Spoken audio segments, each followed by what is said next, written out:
ለምንድነው ከፊልምና ቲያትር ሙያ በቃኝ ብለህ እስከ ማቆም የደረስከው? ራበኛ ይርባል። ባሳለፍነው ሳምንት በሰይፉ ሾው ላይ በረሃብ ምክንያት የተወና ስራውን ለመተው የተገደደው የአርቲስት ዳንኤል አሸናፊ ንግግር ብዙ ኢትዮጵያውያኖችን ልብ ሰብሯል፣ አሳዝኗል። በልጅስ ተከታታይ ድራማ ድንቅ ብቃቱን ያሳየው አርቲስቱ በሚያሳዝን ሁኔታ ልጅነቱን ብዙም አይወደውም። ተወዳጅ የልጅነት ጊዜም አልነበረውም። ጓደኞቹም አይወዱትም። ብቸኛና ጭምትም ነበር። በርካታ ፊልሞችና ቲያትሮችን የሰራው ዳኒ ጺሞ የተጋረጠበትን የረሃብ አለንጋ በብዙ ኢትዮጵያውያኖች ድጋፍና ትብብር ለህይወቱ አዲስ ምዕራፍ ከፍቶለታል። ከልጅነቱ እስካሁን ድረስ በስቃይ ያሳለፋቸውን አመታቶች በሰይፉ ሾው ላይ በመተንፈስ ህይወቱን ታድጓል። ሳምንት ባልሞላ ጊዜ ውስጥ በብዙዎቹ የሙያ አጋሮቹና አድናቂዎቹ እገዛ በርካታ እርዳታዎችም ተደርጎለታል። ያ ተስፋ የቆረጠበትን የበፊቱን ማንነትና የረሃብ ሰቆቃውን በሳምንታት ቆይታ ፊቱን በደስታ ሞልቶታል። በህይወቱ ላይ አዲስ ታሪክ፣ ያልታሰበ የማታ ሲሳይ ፈጥሮለታል። ድህነት ያስፈራል፣ ረሃብ ክፉ ነው ባለው አፉ ለምስጋናና ለክብር አብቅቶታል። እናም ዳንኤል አሸናፊ ሰኔ 15 ቀን 2018 ዓ.ም በብሔራዊ ቲያትር ደማቅ የምስጋና ስነ ስርዓት ተደርጎለታል። ዳኒ ጺሞ በሰይፉ ሾው ከቀረበ ጊዜ ጀምሮ የኪነ ጥበብ ባለሙያዎች በጋራ ሆነው ሕክምናውን እንዲያደርግና ወደ ቀድሞ ስራው እንዲመለስ ጥረት ሲያደርጉም ነበር። ይህ ልፋታቸውም በሚያምርና በሚደንቅ ሁኔታ ለማክበር የተሰካላቸው ሲሆን ብሔራዊ ቲያትር በአርቲስቶች ተሞልቶ ደማቅ ምሽትም አሳልፈዋል። በንጉሱ አርማ ቲያትር አዳራሽ ውስጥ በተደረገው የገቢ ማሰባሰቢያ ፕሮግራም ላይ ዳኒ ጺሞ መላው የኢትዮጵያን ሕዝብና የጥበብ ሰዎችን አይን በእንባ ያራሰ የብዙዎችን ልብ የነካ እጅግ አስገራሚና ጥልቅ ንግግርም አድርጓል። ማጣትና ድህነት፣ መራብ፣ መጠማት ወይንም አለመብሰል ብቻ አይደለም፣ ከዛ በላይ ስነ ልቦናን ሰብሮ ሰውን ፈሪ ያደርጋል ሲል የችግሩን አስከፊነትና የሰው ልጅ ስነ ልቦናዊ ስብራትም ገልጿል። በቲያትር ተመልካቾች እጥረት አዳራሾች እየተቀዛቀዙ በሄዱበት በዚህ ወቅት የዳኒ ጺሞ ፍቅር ግን ህዝቡን ከአጥናፍ እስከ አጥናፍ ወደ ብሔራዊ ቲያትር መርቶ አዳራሹ እስከ ጫፍ ድረስ ተሞልቶ የነበረ ሲሆን የሙያ አጋሮቹና መላው የጥበብ አፍቃሪ በአካል ተገኝተው የአንድነት ኃይል በተግባር አሳይተውታል።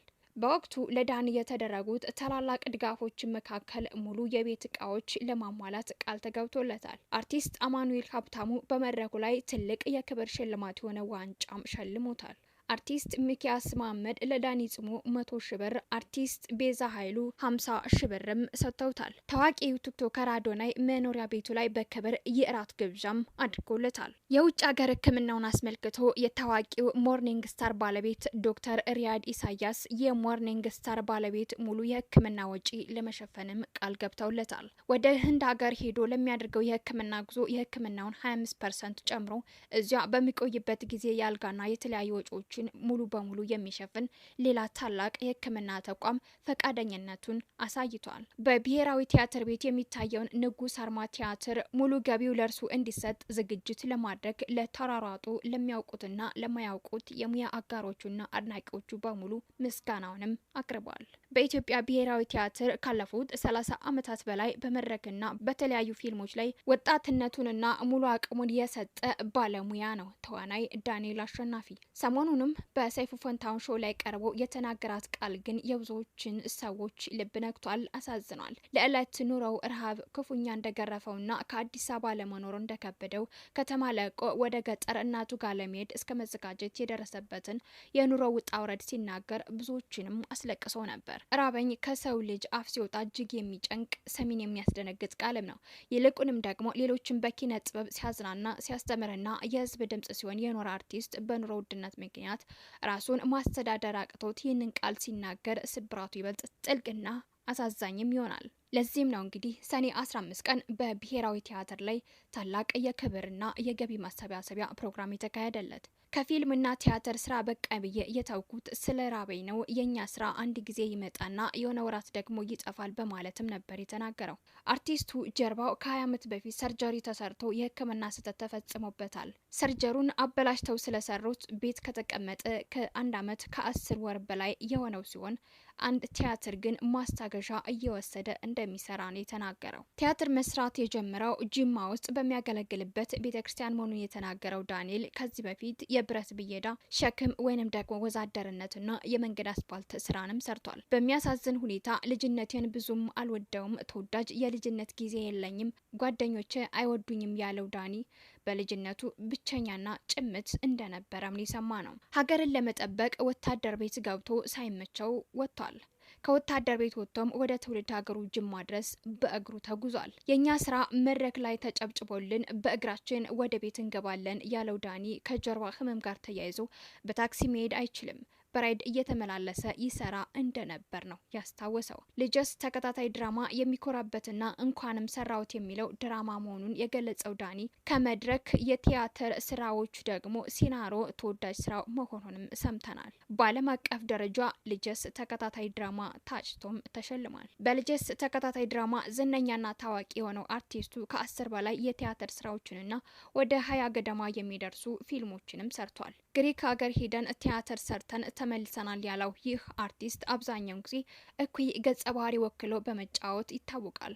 ስፖርት መስራትም ይወዳል። ከአርቲስት ተፈሪ አለሙ ጋር መስራት በጣም ደስ እንደሚለውና ካሉት ተዋናዮች ውስጥ ከማንም ጋር መስራት እንደሚፈልግም ነው የተናገረው። አርቲስት ማለት የማህበረሰብ መስዋዕት ነው። ለሰዎች ሳቅ፣ እውቀትና መጽናናት የሚያድል የጥበብ ምንጭም ነው። ነገር ግን ያ መስዋዕት በገበያው ግሽበትና በኑሮ ውድነት አለንጋ ተገርፎ ሲሰበር ከጀርባው ያለው ህመም ያስፈራል። ከአንድ ትልቅ የአርት ባለሙያ ለዓመታት በጭብጨባና በክብር መድረክ ላይ የደመቀ ያ የጥበብ ሰው በኪራይ ቤት መቸገር፣ በዕለታዊ ቀለብ ማጣትና በብቸኝነት ውስጥ መሆኑን ሲናገር መስማት ትልቅ ህመምም ነው። ለአርቲስት ከምንም በላይ ክብሩ ስሙና ጥበቡ ትልቅ ነው።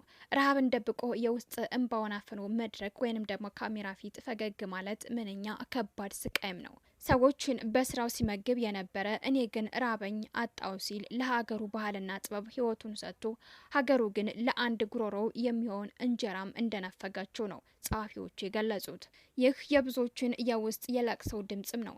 ራበኝ የሚለው ቃል ከአርቲስቱ አፍ የሚወጣው አማራጭ ሲጠፋ ኩራቱ በረሃብ አለንጋ ተሸንፎ መሬት ሲደፋ ብቻ ነው። ያኔ ቃሉ ተራ የሆድ መጎድጎድ መግለጫ መሆኑ ቀርቶ የማህበረሰቡና የኪነ ጥበብ መውደቅ ማሳያም ይሆናል። የሰው ልጅ መንፈስ የሚያክሙ የጥበብ ሰዎች በኑሮ ውድነት ተደፍተው ራበኝ ሲሉ ጥበብ ራሷ አልቅሳለች ማለትም ነው። ይህ ቃል የእርዳታ ጥሪ ብቻ አይደለም፣ የሀገር ስብራት እንጂ የሚሉ ጸሐፊዎችም አሉ።